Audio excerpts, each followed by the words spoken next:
हाय दोस्तों, हम इस वीडियो के माध्यम से बलराम चीनी स्टॉक के ऊपर एनालिसिस करने जा रहे हैं। दोस्तों, हम बेसिकली ये स्टॉक पे टेक्निकल एनालिसिस करके देखेंगे कि ये बलराम चीनी का स्टॉक किसी लेवल के आसपास मूव करने के लिए हमको सिग्नल दे रहा है और बेसिकली ये किसी लेवल से किसी लेवल तक मूव कर सकता है। तो इस स्टॉक का प्योर टेक्निकल एनालिसिस करके हम ये जानने की कोशिश करेंगे हम इस स्टॉक पे अभी खरीदारी करके चल पाएंगे या नहीं। तो दोस्तों, अगर आप इस स्टॉक पे खरीदारी करना चाहते हो तो आपको किसी लेवल के आसपास स्टॉप लॉस रखना है। आपका टारगेट किसी लेवल के आसपास रह सकता है और जो भी टारगेट मान के आप चलोगे आपका टारगेट कितना दिन के अंदर अचीव हो जाएगा। तो चलिए दोस्तों, ये सारे चीज हम टेक्निकल एनालिसिस करके ये स्टॉक के बारे में जानते हैं।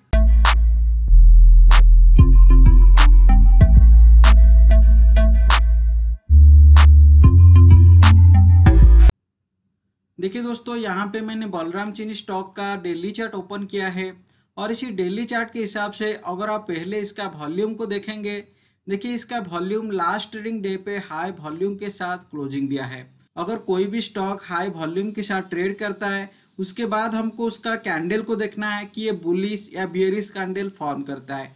तो देखिए दोस्तों, यहाँ पे ये बुलिश कैंडल फॉर्म कर रहा है। देखिए ये बहुत बड़ा बुलिश कैंडल के साथ हाई वॉल्यूम पे क्लोजिंग दिया है। इसलिए दोस्तों, ये स्टॉक पे हमको सिग्नल मिल रहा है कि ये स्टॉक इसी लेवल से ऊपर की तरफ जा सकता है। और देखिए दोस्तों, यहाँ पे अगर आप ये 2 दिन का कैंडल पैटर्न को देखेंगे, ये एक बुलिश एनगल्विंग का पैटर्न है। तो बुलिश एनगल्विंग का पैटर्न के हिसाब से ये स्टॉक अभी ऊपर जाने के लिए हमको सिग्नल दे रहा है, क्योंकि ये बुलिश एनगल्विंग का पैटर्न एक बाइंग का पैटर्न होता है। अगर कोई भी स्टॉक के ऊपर इस टाइप का बाइंग का पैटर्न फॉर्म होता है और उसी स्टॉक पे हाई वॉल्यूम के साथ ट्रेड होता है तो मैक्सिमम चांस रहता है कि वो स्टॉक उसी लेवल से ऊपर की तरफ जाएगा। तो दोस्तों, ये दोनों कैंडल हमको ये कॉन्फर्मेशन दे रहा है कि ये स्टॉक इसी लेवल से ऊपर की तरफ जा सकता है। तो दोस्तों, अभी मैंने यहाँ पे आपको ट्रेंड लाइन ड्रॉ करके समझाता हूँ कि ट्रेंड लाइन के हिसाब से ये स्टॉक कैसे बिहेव कर रहा है। अगर आप इसका ट्रेंड लाइन को देखेंगे, ये स्टॉक ट्रेंड लाइन के ऊपर ही ट्रेड कर रहा है। तो देखिए दोस्तों, यहाँ पे ये ट्रेंड लाइन के बीच में थोड़ा ज़्यादा गैप हो गया था और देखिए इसीलिए ये यहाँ पे थोड़ा करेक्ट हुआ। तो 7-8 दिनों से या 10 दिनों से ये करेक्शन के बाद इसी लेवल को आने के बाद ये थोड़ा सपोर्ट ले रहा है और देखिए 2 दिन से इसी लेवल पे रुक रहा है और इसी लेवल से ऊपर जाके क्लोजिंग दिया है। अगर आप किसी भी स्टॉक पे ट्रेंड लाइन को ड्रॉ करते हो, जब तक ये ट्रेंड लाइन के ऊपर स्टॉक ट्रेड करता है तो आपको उसी स्टॉक पे बाय करके आप होल्ड करके रख सकते हो, क्योंकि हमारा टेक्निकल एनालिसिस के हिसाब से अगर ट्रेंड लाइन के ऊपर कोई भी स्टॉक ट्रेड करता है तो हम उसको बुलिश मानते हैं और जब तक वो ट्रेंड लाइन को क्रॉस करके नीचे नहीं आ जाता तब तक हम इसी स्टॉक पे खरीद के होल्ड करके रख सकते हैं। तो दोस्तों, ये ट्रेंड लाइन के हिसाब से ये स्टॉक अभी बुलिश माना जाता है। और देखिए यहाँ पे अगर आप इसका कैंडल को देखेंगे, देखिए इसी लेवल के आसपास जब ये स्टॉक आया था, ये देखिए 3-4 दिन इसी लेवल के आसपास रुक के एक सपोर्ट का लेवल बना के फिर वापस ऊपर की तरफ गया था। जब ये और एक बार इसी लेवल के आसपास आ रहा है तो देखिए इसी लेवल के आसपास ये स्टॉक के लिए एक सपोर्ट का लेवल बन रहा है। तो इसका जो सपोर्ट का लेवल आ रहा है 126 के लेकर 130 लेवल के आसपास ये सपोर्ट बना के इसी लेवल के आसपास रुक रहा है और देखिए ये लेवल को आने के बाद फिर ये वापस बुलिश कैंडल फॉर्म करके ऊपर चला गया है। तो ये डबल बॉटम के हिसाब से ये स्टॉक अभी ऊपर जाने के लिए हमको यहाँ पे सिग्नल दे रहा है। तो दोस्तों, ये था ट्रेंड लाइन और ये डबल बॉटम के बारे में। तो चलिए दोस्तों, इस स्टॉक के ऊपर रिट्रेसमेंट लाइन ड्रॉ करके देखते हैं कि जब ये स्टॉक रिट्रेस हुआ है ये कितना % रिट्रेस हो चुका है। मैंने यहाँ पे फिबोनाची रिट्रेसमेंट का लाइन को ड्रॉ करके आपको दिखाता हूँ। देखिए दोस्तों, यहाँ पे मैंने रिट्रेसमेंट लाइन को ड्रॉ कर लिया है। तो ये रिट्रेसमेंट लाइन के हिसाब से अगर कोई भी स्टॉक नीचे की तरफ आता है, बेसिकली वो स्टॉक पे 23.6% तक रिट्रेसमेंट हो पाएगा। नहीं तो अगर ये लाइन को तोड़ के नीचे आता है तो वो स्टॉक 38.2% तक रिट्रेसमेंट होता है। तो देखिए बेसिकली ये स्टॉक ऑलरेडी 38.2% इस लेवल तक ये ऑलरेडी रिट्रेस हो चुका है और ये लेवल ये स्टॉक के लिए एक स्ट्रॉन्ग सपोर्ट का लेवल बन रहा है। तो इसका जो स्ट्रॉन्ग सपोर्ट का लेवल ये 38.2% जो आ रहा है ये 126.59 के आसपास आ रहा है। तो दोस्तों, इसी लेवल पे ये स्टॉक के लिए एक स्ट्रॉन्ग सपोर्ट का लेवल बना और ये सपोर्ट का लेवल बनाने के बाद ये स्टॉक अभी धीरे धीरे ऊपर की तरफ जा रहा है। तो दोस्तों, जब तक ये स्टॉक ये लेवल को क्रॉस करके नीचे नहीं आ जाता तब तक हम इसी स्टॉक पे बुलिश मान के चलेंगे। क्योंकि ये ट्रेंड लाइन के हिसाब से और ये डबल बॉटम का हिसाब से और ये फिबोनाची रिट्रेसमेंट के हिसाब से भी ये ऊपर की तरफ जाने के हमको सिग्नल दे रहा है। तो चलिए दोस्तों ये स्टॉक का वीकली चार्ट ओपन करके देखते हैं कि वीकली चार्ट के हिसाब से ये स्टॉक कैसे मूव करने के लिए हमको सिग्नल दे रहा है। तो दोस्तों मैंने यहाँ पे बलराम चीनी का वीकली चार्ट ओपन किया। अगर आप ये वीकली चार्ट के ऊपर ट्रेंड लाइन को ड्रॉ करते हैं तो देखिए मैंने यहाँ पे ट्रेंड लाइन को ड्रॉ करके आपको दिखाता हूँ। तो देखिए ट्रेंड लाइन के हिसाब से ये स्टॉक अभी ऊपर की तरफ ट्रेड कर रहा है। तो हम ऑलरेडी डेली चार्ट पे देख चुके हैं कि ट्रेंड लाइन के ऊपर ट्रेड कर रहा था और ये वीकली चार्ट का चार्ट के हिसाब से भी ये स्टॉक अभी ट्रेंड लाइन के ऊपर ट्रेड कर रहा है। तो जब तक ये स्टॉक ये लेवल को क्रॉस करके नीचे नहीं आ जाता तो देखिए स्टॉक के लिए 125 या 126 का लेवल एक स्ट्रॉन्ग सपोर्ट का लेवल है। जब तक ये स्टॉक इसी लेवल को क्रॉस करके नीचे नहीं आ जाएगा तब तक हम इस स्टॉक पे बाय करके होल्ड करके रख सकते हैं। तो देखिए दोस्तों ये बेसिकली मेरा टेक्निकल एनालिसिस है।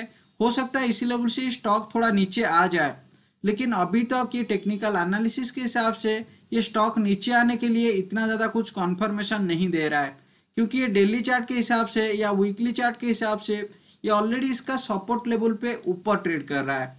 दोस्तों और ज़्यादा कॉन्फर्मेशन के लिए चलिए मैंने यहाँ पे 50 पीरियड एक्सपोनेंशियल मूविंग एवरेज और 50 पीरियड सिंपल मूविंग एवरेज को ऐड करके आपको दिखाता हूँ कि उसी मूविंग एवरेज के हिसाब से ये स्टॉक किसी दिशा पे जाने के लिए हमको सिग्नल दे रहा है।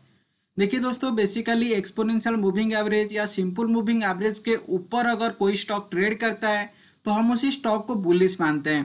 अगर उसका नीचे स्टॉक आ जाता है तो फिर हम उसी स्टॉक को बियरिश मानते हैं। तो चलिए दोस्तों हम ये मूविंग एवरेज को ऐड करके देखते हैं कि ये स्टॉक कैसे मूव करने के लिए हमको ये मूविंग एवरेज सिग्नल देता है। पहले मैंने यहाँ पे सिंपल मूविंग एवरेज को ऐड कर रहा हूँ। तो देखिए मैंने यहाँ पे 50 पीरियड सिंपल मूविंग एवरेज को ऐड करूंगा और इसका जो कलर है मैं रेड रख रहा हूँ। तो दोस्तों ऑलरेडी ये स्टॉक 2 महीने के आसपास 50 पीरियड सिंपल मूविंग एवरेज के ऊपर ट्रेड कर रहा है। तो ये मूविंग एवरेज के हिसाब से ये स्टॉक अभी ऊपर जाने के लिए हमको सिग्नल दे रहा है। तो चलिए यहाँ पे एक्सपोनेंशियल मूविंग एवरेज को भी ऐड करके देखते हैं कि एक्सपोनेंशियल मूविंग एवरेज के हिसाब से ये स्टॉक कैसे मूव करने के लिए हमको बता रहा है। तो मैंने यहाँ पे 50 पीरियड एक्सपोनेंशियल मूविंग एवरेज को भी ऐड कर रहा हूँ और इसका कलर मैंने ब्लैक रख रहा हूँ। देखिए दोस्तों एक्सपोनेंशियल मूविंग एवरेज के हिसाब से भी ये स्टॉक अभी इसके ऊपर ट्रेड कर रहा है। तो ये दोनों मूविंग एवरेज हमको ये सिग्नल दे रहे हैं कि ये स्टॉक इसी लेवल से ऊपर की तरफ जाएगा।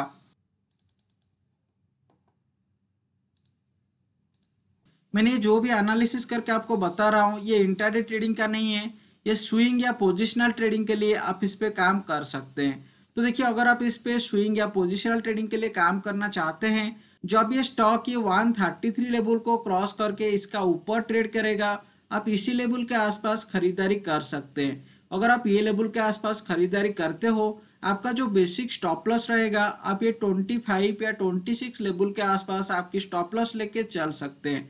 तो देखिए यहाँ पे आपका जो स्टॉप लॉस आएगा ये बेसिकली 7 से 8 पॉइंट के आसपास आ रहा है और देखिए इसी लेवल पे आसपास अगर आप स्टॉप लॉस मान के चलेंगे आपका जो टारगेट आएगा आपका फास्ट टारगेट ये 144 लेवल का होना चाहिए, क्योंकि ये 144 का लेवल ये स्टॉक के लिए एक डबल टॉप का लेवल पे आ रहा है। तो जब ये स्टॉक ये 144 लेवल को क्रॉस करके ऊपर चला जाता है तो देखिए हमारे लिए जो नेक्स्ट टारगेट बनेगा हम ये 160 लेवल को हमारा सेकेंड टारगेट मान के चलेंगे, क्योंकि 160 का लेवल ये स्टॉक के लिए एक डबल टॉप का लेवल के आसपास आ रहा है और जब ये 160 का लेवल क्रॉस कर लेता है तो फिर हमारे लिए जो अगला टारगेट बनेगा ये 168 का लेवल।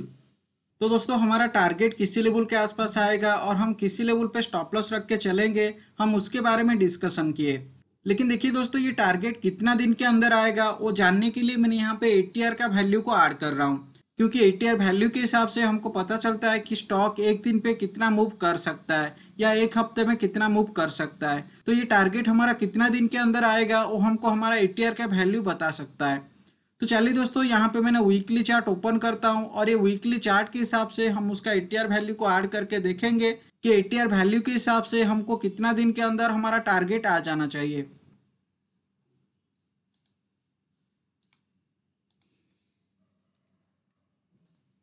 देखिए मैंने यहाँ पे ATR का वैल्यू को ऐड कर रहा हूँ। देखिए दोस्तों, इसका जो वीकली ATR आ रहा है ये बेसिकली 10 पॉइंट के आसपास आ रहा है। तो अगर वीकली ATR के वैल्यू को आप देखते हैं तो यहाँ पे हमारा जो पहला टारगेट था ये बेसिकली 143 लेवल के आसपास था, और ये सेकेंड टारगेट ये 160 लेवल के आसपास था। तो देखिए इसी लेवल से ये जो पहला टारगेट है ये 8 पॉइंट के आसपास है। तो हमारे ये जो पहला टारगेट ये बेसिकली 1 हफ्ते से 2 हफ्ते के अंदर अचीव हो जाना चाहिए। तो जब ये 143 का टारगेट हमारा अचीव होता है उसके बाद हमारा जो सेकेंड टारगेट आएगा ये 16 टू 17 पॉइंट के आसपास आ रहा है।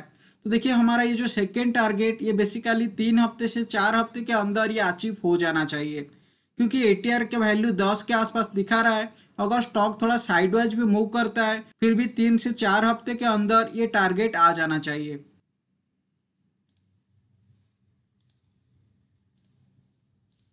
ठीक है दोस्तों, ये था बलराम चीनी स्टॉक के ऊपर मेरा टेक्निकल एनालिसिस, और इसी टेक्निकल एनालिसिस के हिसाब से ये स्टॉक ऊपर जाने के लिए हमको सिग्नल दे रहा है। लेकिन आपको इसी स्टॉक पे स्विंग या पोजिशनल ट्रेडिंग करने से पहले मैंने जितना का रिस्क बता रहा हूँ, अगर आप इतना रिस्क लेके ट्रेड कर पाएंगे तो अभी आप इसी स्टॉक पे इन्वेस्टमेंट करके चल सकते हैं।